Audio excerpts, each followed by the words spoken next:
Okay, so this example should sum up everything nicely from today. I've put our two formulas at the top, period and maximum speed. Set an up an example here with some numbers. We got a 1 kilogram mass.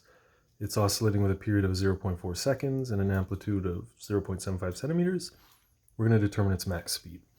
Okay, so check this out. I want you to notice that the amplitude affects the maximum speed, okay, which makes sense. The farther you pull back a spring, the faster it's going to go. But it doesn't affect its period. So it affects its speed, how fast it's moving, because it makes full oscillations in the same amount of time. So if this is my amplitude going the full frame of my video here, the pen will be moving faster than if it's going just this far, because they complete the cycles in the same amount of time. Period does not depend on amplitude. Okay, I hope that makes a bit of sense. So we're finding max speed. We have amplitude, we have mass, we don't have spring constant. Okay, so we're going to have to use this first formula to find spring constant. Let's do that.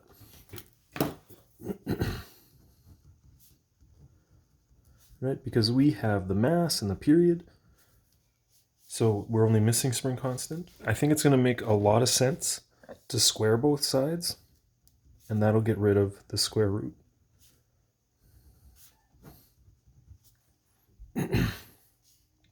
All right, now you can put in your numbers right away, but I'm actually just going to shuffle this around a little bit.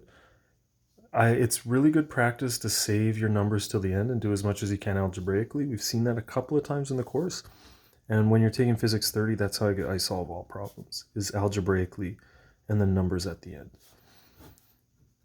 Okay, so the first thing we got to find, we use this formula to get the spring constant, and that's how we're going to do it. So just pop in our numbers and we'll get K.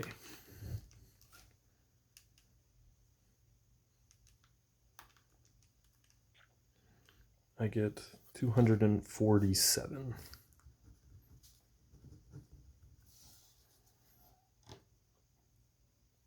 Okay. The question asks for the maximum speed, and now we can do that. So our amplitude is 0.75 centimeters. So we have to divide that by 100 again to put it into meters. So our amplitude is actually 0.0075 meters. Let's see what we get.